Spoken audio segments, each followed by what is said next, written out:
प्रीति Rathi case 2013 का वो दिल दहला देने वाला मामला जिस पर पूरा देश रो पड़ा था।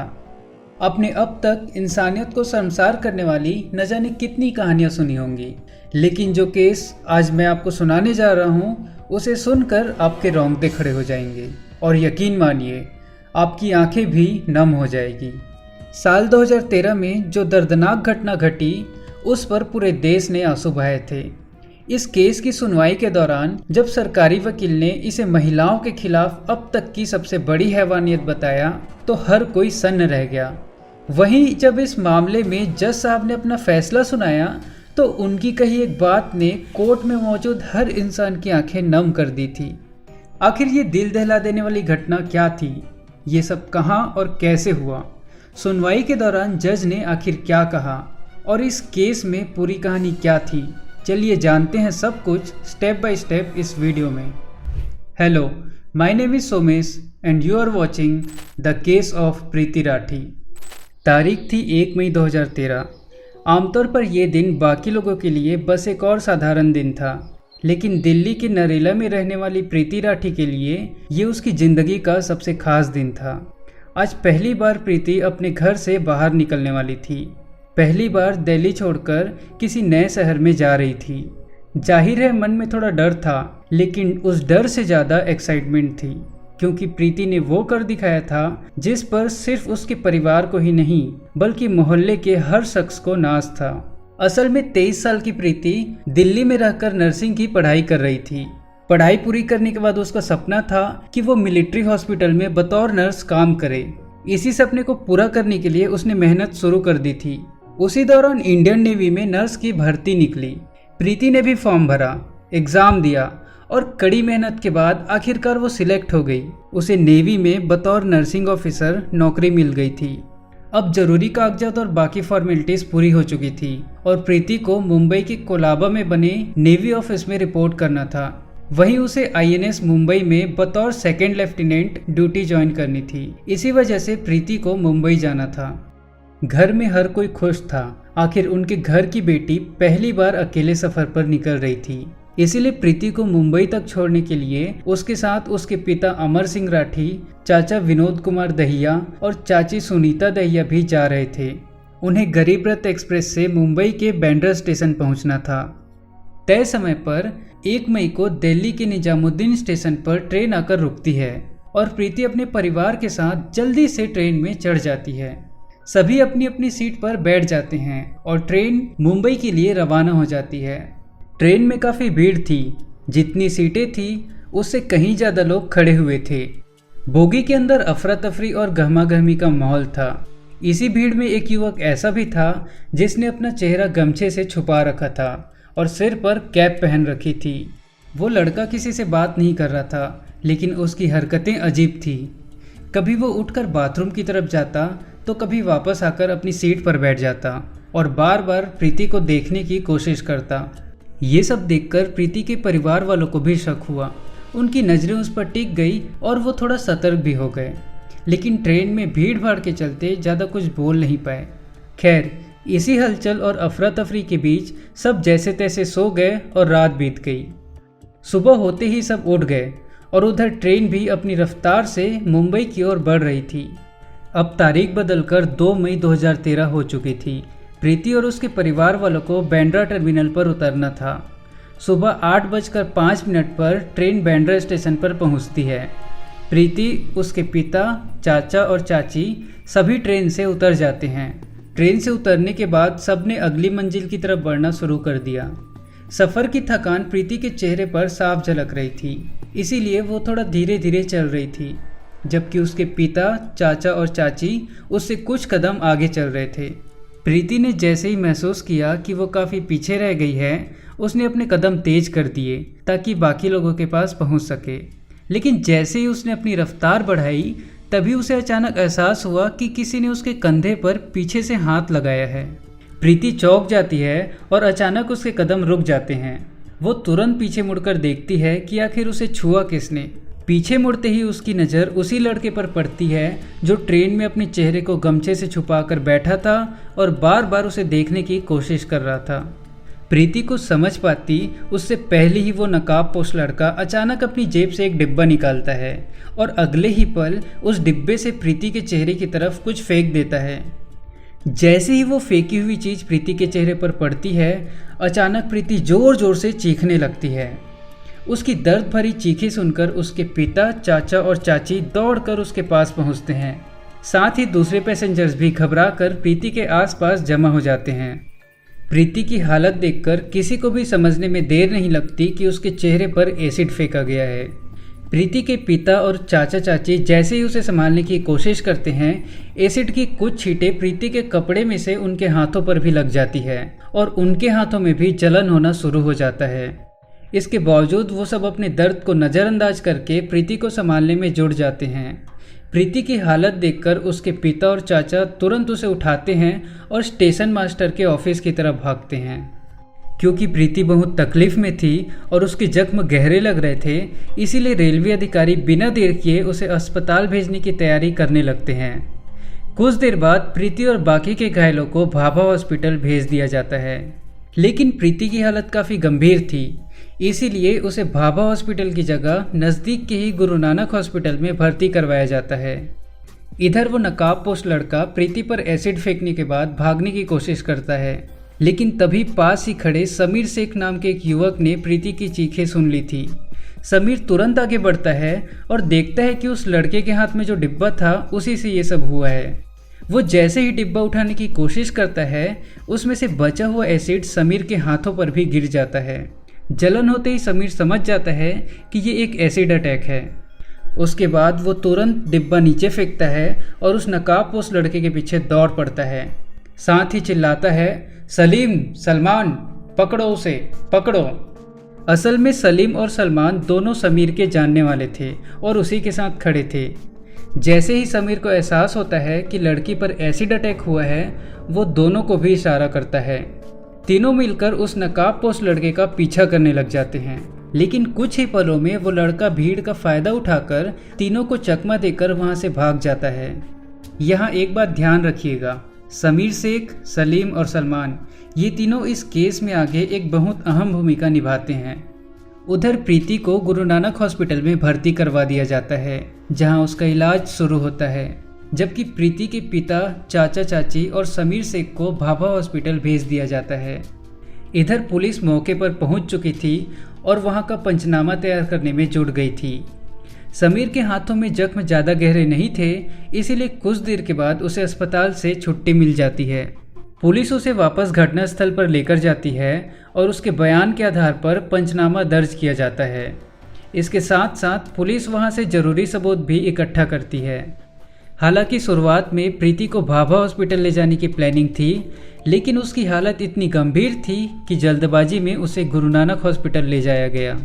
मगर समस्या ये थी कि गुरु नानक हॉस्पिटल में बर्न यूनिट नहीं था और कई जरूरी सुविधाओं की भी कमी थी।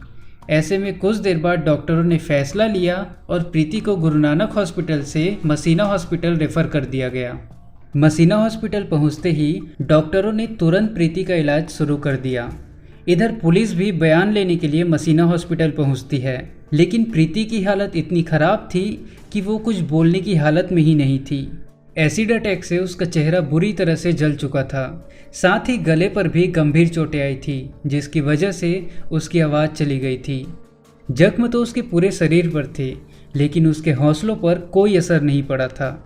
प्रीति की हालत देखकर साफ लग रहा था कि वो अंदर से बहुत दर्द में है, मगर फिर भी वो पूरे हौसले और हिम्मत से लड़ने की कोशिश कर रही थी। जब वो चाह कर भी कुछ बोल नहीं पा रही थी, तो उसने हाथ से इशारा किया कि उसे पेन और पेपर लाकर दिया जाए। इसके बाद उसे तुरंत पेन और पेपर लाकर दिया गया, ताकि वो जो कहना चाहती है उसे लिख सके। उधर जैसे ही इस घटना की खबर फैली, प्रदेश के कई हिस्सों में विरोध प्रदर्शन शुरू हो गए। लोग सड़क पर उतर आए और प्रीति के गुनहगारों को जल्द से जल्द पकड़कर सजा देने की मांग करने लगे। पुलिस पर भी अब भारी दबाव था कि वो जल्द से जल्द आरोपी को गिरफ्तार करे, लेकिन सबसे बड़ी दिक्कत ये थी कि आरोपी का कोई ठोस सुराग नहीं मिल रहा था।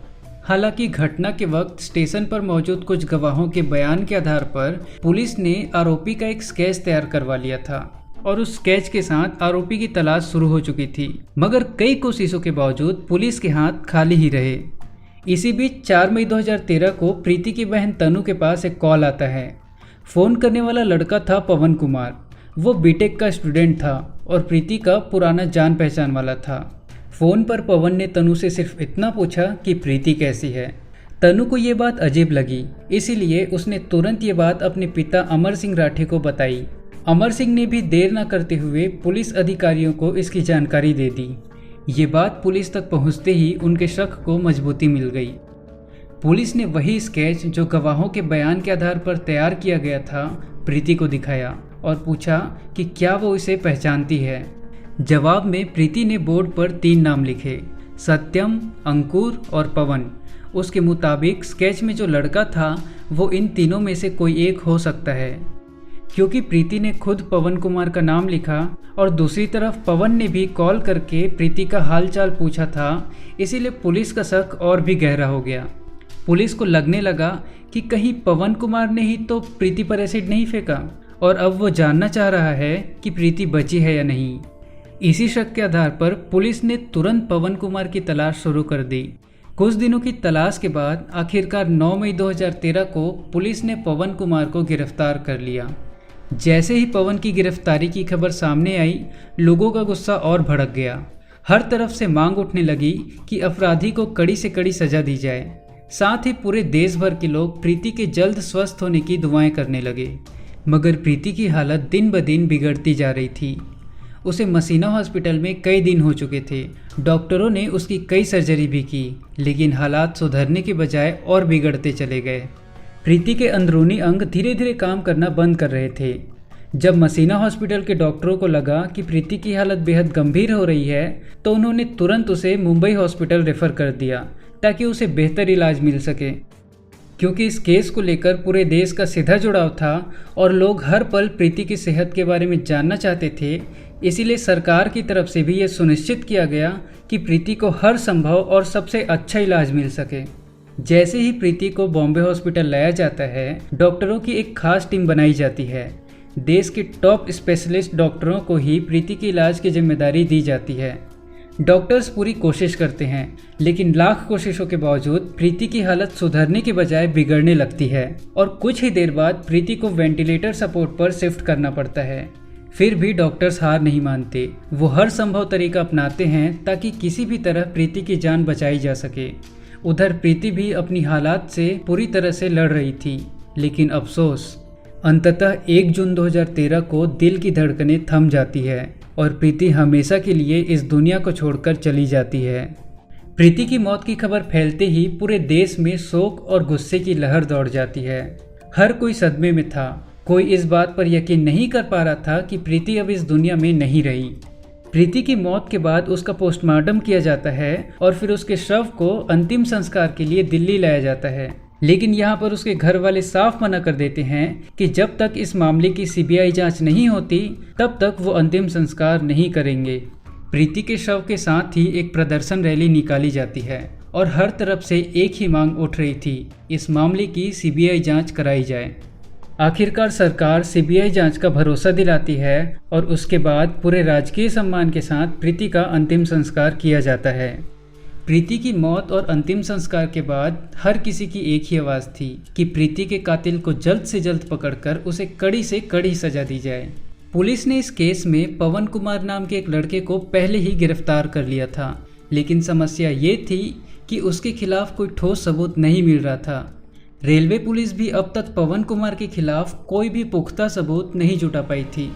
इसी बीच प्रीति के पिता अमर सिंह राठी खुद अपने स्तर पर पवन कुमार के बारे में पता लगाते हैं और तभी ये चौंकाने वाली बात सामने आती है कि घटना वाले दिन यानी 2 मई 2013 को पवन कुमार मुंबई में था ही नहीं, बल्कि वो तो रोहतक में मौजूद था।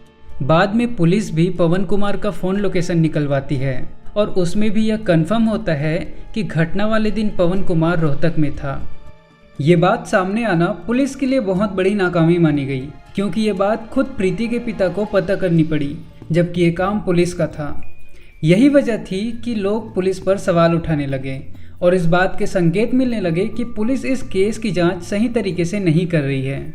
यही सब देखते हुए प्रीति के पिता कोर्ट में एक रिट पिटीशन फाइल करते हैं और मामले की जांच सीआईडी मुंबई को सौंपने की मांग करते हैं। कोर्ट उनकी ये मांग मान लेती है और मामला सीआईडी मुंबई को सौंप दिया जाता है। केस हाथ में आते ही सीआईडी की टीम सबसे पहले प्रीति राठी के घर जाती है और छानबीन शुरू करती है। सीआईडी के अधिकारी प्रीति के नज़दीकी रिश्तेदारों से पूछताछ करते हैं और इसी दौरान एक रिश्तेदार उन्हें बताती है कि पड़ोस में ही रहने वाला अंकुर पवार नाम का एक लड़का प्रीति से एक तरफा प्यार करता था और उसने प्रीति को प्रपोज भी किया था, लेकिन प्रीति ने साफ मना कर दिया था। इसके अलावा अंकुर पवार ने प्रीति से शादी करने की जिद भी की थी, मगर प्रीति ने ये प्रस्ताव भी ठुकरा दिया था। प्रीति के रिश्तेदार के मुताबिक जब प्रीति ने अंकुर के शादी के प्रस्ताव को ठुकराया, तभी अंकुर ने उसे अंजाम भुगतने की धमकी दी थी। यही वजह थी कि पुलिस ने अंकुर को पूछताछ के लिए बुलाया। पुलिस ने उससे पूछा कि 1 मई 2013 को वो कहाँ था, लेकिन अंकुर इस सवाल का ठीक से जवाब नहीं दे पाया। उल्टा वो बार बार अपने बयान बदलने लगा। सिर्फ यही नहीं, पुलिस की नज़र अंकुर के दोनों हाथों पर पड़ी, जहाँ साफ साफ जलने के निशान थे। ये निशान बिल्कुल वैसे ही थे जैसा एसिड के जलने पर होता है। अंकुर का बार बार बयान बदलना और उसके हाथों में जलने के निशान देखकर पुलिस का शक अब और भी गहरा हो गया। फिर पुलिस ने तय किया कि अब अंकुर से और कड़ी पूछताछ करनी पड़ेगी। इसी के तहत 17 जनवरी 2014 को पुलिस उसे मुंबई लेकर आती है। मुंबई लाकर जैसे ही उसे थोड़ी और पूछताछ की जाती है, कुछ ही देर में साफ हो जाता है कि प्रीति पर एसिड फेंकने वाला कोई और नहीं बल्कि अंकुर पवार ही है। पुलिस उसे तुरंत गिरफ्तार कर लेती है और मेडिकल एग्जामिनेशन के लिए उसे हॉस्पिटल भेज देती है। हॉस्पिटल से लौटने के बाद पुलिस दोबारा अंकुर से पूछताछ करती है और पूछताछ में अंकुर खुद कबूल कर लेता है कि वो प्रीति को पसंद करता था और उसी से शादी करना चाहता था। लेकिन जब प्रीति ने उसे मना कर दिया तो वो अंदर ही अंदर चिढ़ने लगा। उधर प्रीति ने इंडियन नेवी में नौकरी हासिल कर ली थी और इधर अंकुर बेरोजगार बैठा हुआ था। इसी वजह से उसके घर वाले भी उसे ताना देने लगे थे, जिससे अंकुर के मन में प्रीति के लिए जलन और बढ़ने लगी। इसी जलन में अंकुर ने ठान लिया कि वो प्रीति को सबक सिखाएगा। प्रीति के नेवी में सिलेक्शन की खबर अब आसपास के लोगों को भी पता चल चुकी थी और सब जान चुके थे कि 1 मई को ही प्रीति मुंबई जा रही है। अंकुर को भी ये बात मालूम हो चुकी थी, इसीलिए उसने प्लान बनाया और उसी ट्रेन में सवार हो गया। असल में अंकुर ट्रेन के अंदर ही प्रीति पर एसिड फेंकना चाहता था, लेकिन ट्रेन में भीड़ बहुत ज़्यादा थी और ऊपर से अंकुर लगातार प्रीति को घूर रहा था। ये सब देखकर प्रीति के पेरेंट्स और भी ज़्यादा सतर्क हो गए थे। यही वजह थी कि ट्रेन के अंदर अंकुर को मौका ही नहीं मिला। यहाँ तक कि सुबह करीब 4 बजे वो ट्रेन के टॉयलेट के पास जाकर खड़ा हो गया था, ताकि अगर प्रीति वहाँ आए तो वह वहीं उस पर एसिड फेंक देगा। लेकिन प्रीति वहाँ आई ही नहीं और उसका प्लान वहाँ भी फेल हो गया। आखिर में जैसे ही प्रीति ट्रेन से उतरी, अंकुर ने उसी वक्त उस पर एसिड फेंक दिया। हालांकि अंकुर ने पुलिस के सामने अपना जुर्म कबूल कर लिया था, लेकिन पुलिस के लिए सबसे बड़ी चुनौती थी कि उसके खिलाफ ठोस सबूत जुटाए जाएं। सबसे पहले पुलिस ने यह पता लगाने की कोशिश की कि आखिर अंकुर को एसिड किसने दिया था। जांच पड़ताल के दौरान खुलासा होता है कि अंकुर ने मुकेश भार्गव नाम के एक दुकानदार से एसिड खरीदा था। अंकुर ने दुकानदार को यह कहकर एसिड खरीदा कि उसने अंकुर बैटरीज नाम से एक दुकान खोली है और उसे बैटरीज के काम के लिए एसिड चाहिए। अंकुर ने यह भी कहा था कि वो ज़्यादा मात्रा में एसिड खरीदेगा, लेकिन उससे पहले वो सैंपल देखना चाहता था। इसीलिए दुकानदार ने बतौर सैंपल एक हॉर्लिक्स के डिब्बे में लगभग 2 लीटर एसिड दे दिया था। सबूतों को और पुख्ता करने के लिए पुलिस ने अंकुर के फ़ोन डिटेल्स निकलवाए और तब पता चला कि 1 मई को अंकुर निज़ामुद्दीन स्टेशन पर मौजूद था और 2 मई की सुबह यानी घटना वाले दिन उसकी लोकेशन मुंबई के बांद्रा टर्मिनल पर थी। अब पुलिस के लिए अंकुर की पहचान कंफर्म करना जरूरी था, इसीलिए पुलिस ने आइडेंटिफिकेशन परेड करवाई। इस परेड में कई लोगों को एक साथ खड़ा किया गया, जिसमें अंकुर भी शामिल था। फिर उन लोगों को बुलाया गया जिन्होंने घटना के समय गवाही दी थी कि उन्होंने एसिड फेंकने वाले को देखा है। गवाहों में सबसे पहले समीर शेख, सलीम शेख और सलमान शेख को बुलाया गया। तीनों ने अंकुर को देखते ही तुरंत पहचान लिया और पुलिस को बताया कि यही वो लड़का है जो एसिड फेंकने के बाद भाग रहा था। असल में जब अंकुर ने प्रीति के चेहरे पर एसिड फेंककर मुड़ने की कोशिश की थी, तब उसके चेहरे से गमछा सरक गया था उसी वक्त समीर शेख ने उसे पकड़ने की कोशिश की थी, इसीलिए भागते वक्त अंकुर का चेहरा समीर ने साफ साफ देख लिया था। सिर्फ समीर ही नहीं बल्कि सलीम और सलमान ने भी उस वक्त अंकुर का चेहरा देख लिया था। यही वजह थी कि परेड के दौरान उन दोनों ने भी उसे बिना झिझक पहचान लिया था। परेड के दौरान समीर ने यह भी कन्फर्म किया कि पुलिस ने जो डिब्बा घटनास्थल से बरामद किया था वही डिब्बा उसने अंकुर के हाथ में भी देखा था। सिर्फ यही नहीं, पवन मालवीय नाम के एक और व्यक्ति ने भी अंकुर की पहचान की। इसके अलावा एक और चश्मदीद ने बताया कि उसने भी अंकुर को ट्रेन में देखा था और वो रात के करीब 4 बजे टॉयलेट के पास खड़ा था। इतने सारे गवाहों और सबूतों के आधार पर अंकुर पवार को मुख्य आरोपी बनाते हुए उसके खिलाफ चार्जशीट फाइल कर दी जाती है और मामले की सुनवाई special city civil and session court greater Mumbai में शुरू होती है। अब ये जानकर किसी का भी खून खौल उठेगा कि जब अंकुर को कोर्ट में लाया जाता था तो वो अक्सर मुस्कुराते हुए आता था और कई बार तो वो बड़ी बेशर्मी से विक्ट्री साइन दिखाता था। कोर्ट में सुनवाई के दौरान पुलिस की ओर से कुल 37 गवाह पेश किए गए और कोर्ट में समीर, सलीम और सलमान तीनों ने भी अंकुर की पहचान करते हुए गवाही दी। सारे सबूतों और गवाहों को देखने के बाद आखिरकार स्पेशल कोर्ट ने प्रीति राठी के कातिल अंकुर पवार को आईपीसी की धारा 302 और 326 बी के तहत दोषी मानते हुए फांसी की सजा सुनाई और साथ ही 5,000 रुपये का जुर्माना भी लगाया। ये भारत के इतिहास में पहली बार था जब किसी एसिड अटैकर को फांसी की सजा सुनाई गई थी। इस केस में पैरवी कर रहे स्पेशल पब्लिक प्रोसिक्यूटर ने अंकुर की इस हैवानियत को महिलाओं के खिलाफ अब तक की सबसे बड़ी दरिंदगी बताया था। वहीं सुनवाई कर रहे जज ने फैसला सुनाते हुए जो टिप्पणी की उसने हर किसी की रूह कपा दी। जज ने कहा था कि इस एसिड अटैक की वजह से प्रीति का चेहरा इतनी बुरी तरह से जल गया था कि अगर प्रीति ने अपना चेहरा देख लिया होता तो शायद वो उसी दिन मर जाती। ये टिप्पणी ही बता देती है कि अंकुर पवार कितना बड़ा दरिंदा और पत्थर दिल इंसान था। उसकी बेरहमी का अंदाजा इस बात से लगाया जा सकता है कि जब कोर्ट ने उसे फांसी की सजा सुनाई तब भी उसके चेहरे पर कोई डर या पछतावा नहीं था, बल्कि वो कोर्ट में बड़ी बेरहमी से मुस्कुरा रहा था। उसकी वो क्रूर हंसी प्रीति के परिवार वालों के जख्मों पर नमक छिड़कने जैसी थी। भले ही मुंबई सेशन कोर्ट ने अंकुर को फांसी की सजा सुनाई थी, लेकिन अंकुर ने इस फैसले के खिलाफ मुंबई हाई कोर्ट में अपील कर दी। हाई कोर्ट में इस केस की सुनवाई जस्टिस वीपी धर्माधिकारी और जस्टिस पीडी नायक कर रहे थे। इस मामले की लंबी सुनवाई के बाद आखिरकार जून 2019 में बॉम्बे हाई कोर्ट ने सेशन कोर्ट के फांसी वाले फैसले को बदलकर उम्र कैद में तब्दील कर दिया। वैसे जिस दर्द से प्रीति गुजरी थी और जिस दर्द से उसके माता पिता आज भी गुजर रहे हैं, उसके सामने तो शायद उम्र कैद क्या, फांसी की सजा भी कम ही लगती है। आज का केस यहीं समाप्त होता है। ऐसे ही इंटरेस्टिंग क्राइम केसेस देखने के लिए हमारे चैनल को सब्सक्राइब करें। हम फिर मिलेंगे एक नए केस के साथ। तब तक के लिए नमस्कार और ध्यान रखिए।